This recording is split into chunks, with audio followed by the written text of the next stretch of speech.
a lot of people boil it down to a lack of understanding of the actual industry or the plant. And it's frustrating knowing that they had different options they could have chose. Yep. Yeah. So I think that we've seen, we're on our third high commander right now. Yeah. Our third director. They seem to choose, after the first one, they seem to choose favored bureaucrats. Bureaucrats, right. Charlene Briner, Eric Tauble, rather than somebody that knows the industry. And I think that's incredibly dangerous for this industry, because I think that it allows for lobbying to kind of influence the thoughts of these decision makers. Right. Because if you have somebody that doesn't actually know what they're talking about and doing, and you've got interests telling them it should be done this way, then they're like, oh, well, this is what we're hearing from people.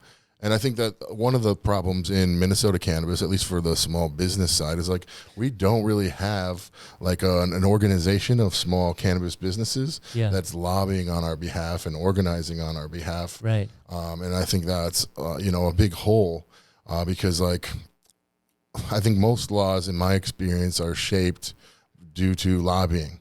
Like you lobbied a congressperson, a senator, or you're lobbying, in this case, the OCM director or people around him. Yeah. Or the governor. Yeah. And that's how laws are getting crafted. And I think that small cannabis and, these social equity applicants, we just don't have that arm of influence. Sure.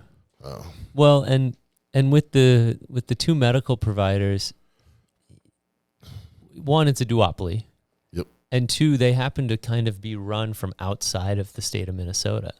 They're MSOs, yeah. Yeah, they're MSOs, and Vireo might have gotten its start here, but they've moved into the other markets. Like, I don't know if they identify as a New York company they're multi-state operators, so they have operations technically in multiple states. But the Minnesota cannabis industry should first and foremost serve Minnesota businesses and Minnesota tribes.